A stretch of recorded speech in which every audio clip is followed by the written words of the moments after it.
যারা নারীর হারানো 3 ঘন্টার মজুরির হিসাব এত যত্ন করে কষেছিলেন, তারা কি একবারও ভেবেছিলেন সেই অর্থ দিয়ে কতটি নিরাপদ ডে কেয়ার সেন্টার নির্মাণ করা যেত?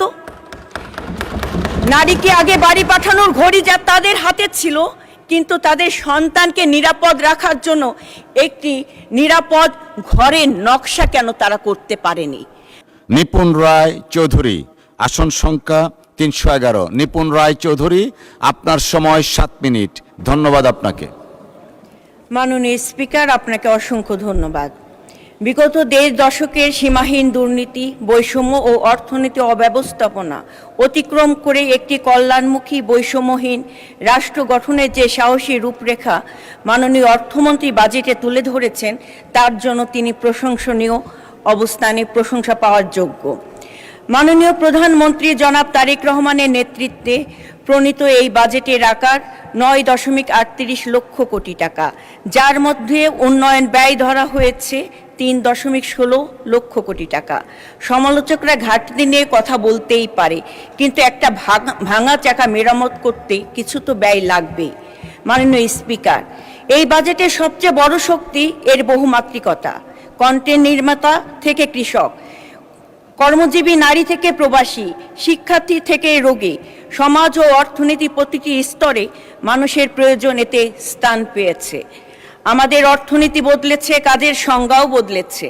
মাননীয় স্পিকার, একসময় সামাজিক যোগাযোগ মাধ্যমে কাজ করা তরুণের কাজকে কেউ কাজ মনে করতো না, কিন্তু এই বাজেট তাদের সেই মেধাকে বৈদেশিক মুদ্রা যে অর্জন করছে তার স্বীকৃতি দিয়েছে।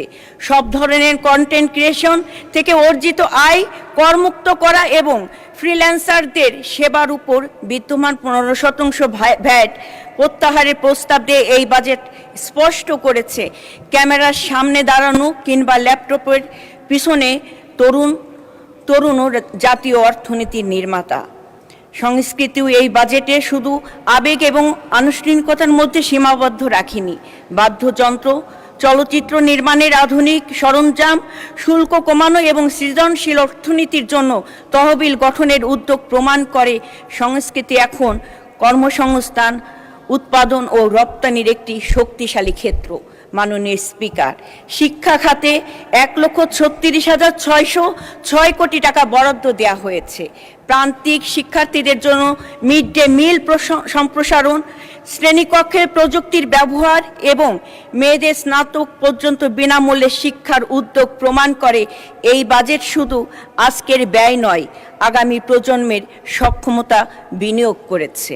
মাননীয় স্পিকার, ক্ষুদ্র নারী উদ্যোক্তা এবং বিশেষ চাহিদা সম্পন্ন উদ্যোক্তাদের জন্য ব্যবসায়িক লেনদেনের আয়কর মুক্ত সীমা 70 লাখ টাকা প্রস্তাব করা হয়েছে, যেখানে সাধারণ ক্ষেত্রে 50 লাখ ছিল।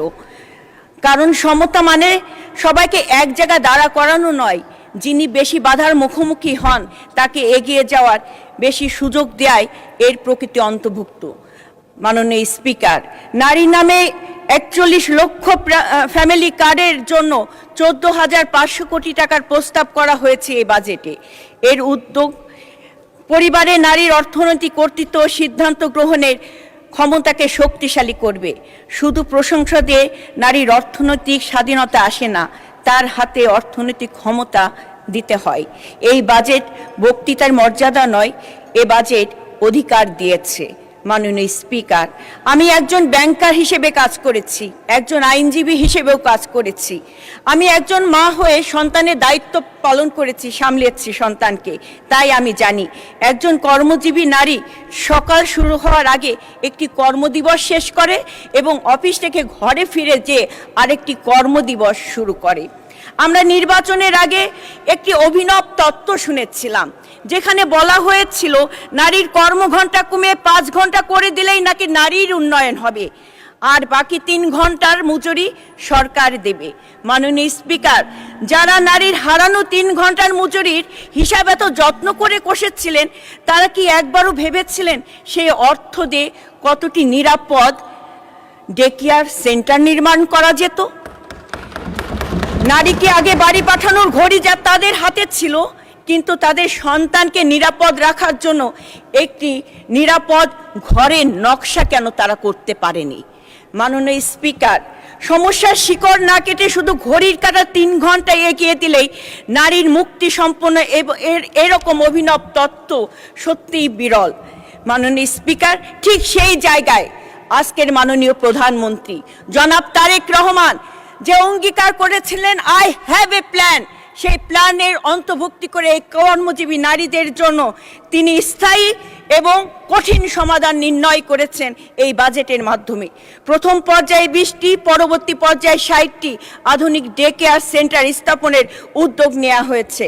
এর পাশাপাশি পিঙ্ক বাস সার্ভিস এবং কর্মক্ষেত্রে নারী নিরাপত্তা নিশ্চিত করার পরিকল্পনাও গ্রহণ করা হয়েছে। মাননীয় স্পিকার, একটি রাজনীতি নারীকে বলে 3 ঘন্টা আগে বাড়ি ফিরে যাও, আর আমাদের রাজনীতি বলে তোমার সন্তান নিরাপদে থাকবে, তোমার যোগ্যতা এবং নিজের সময়ের উপর অধিকার নিয়ে কাজ করে যাও। মাননীয় স্পিকার, কর্মজীবী নারী কখনো করুণা চায় না, চাই পরিষ্কার সঠিক ব্যবস্থা।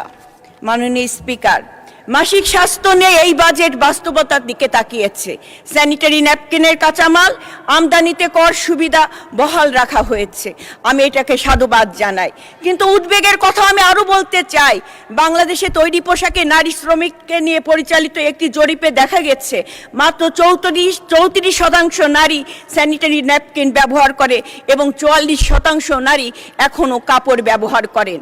যাদের শ্রমে দেশের অর্থনীতি, বৈদেশিক মুদ্রার ভান্ডার সমৃদ্ধ হয়, তারা যদি এই নিরাপদ মাসিক স্বাস্থ্যপণ্য ব্যবহার করতে না পারে, তবে এর লাভটা কি? এই স্বাস্থ্য ব্যবস্থার লাভটা কি? মাননীয় স্পিকার, মাসিক কোনো লজ্জা নয়। লজ্জার বিষয় হলো মাসিককে ঘিরে আমাদের এই দীর্ঘস্থায়ী ট্যাবু এবং নীরবতা। এই ট্যাবুই নারীকে কষ্টকে অদৃশ্য করে, এই ট্যাবু স্বাস্থ্য ঝুঁকিকে আড়াল করে এবং একটি জৈবিকভাবে অনিবার্য প্রয়োজনের বিলাসিতার মতো বিবেচনা করতে শেখায়। তাই আমি মাননীয় স্পিকার, আপনার মাধ্যমে আহ্বান জানাতে চাই, স্যানিটারি ন্যাপকিনকে নিত্য প্রয়োজনীয় ভোক্তা পণ্য হিসেবে বিবেচনা করে এর মূল্য এবং বাজার প্রাপ্যতার তদারকির আওতায় আনা হোক। চাল, ডাল, তেলের মূল্য নিয়ে যদি আমরা উদ্বিগ্ন হই, প্রতি মাসে নারী মাননীয় সদস্য, আপনার সময় শেষ, বক্তব্য শেষ হয়েছে, আর 3 মিনিট দেয়া হলো। ধন্যবাদ।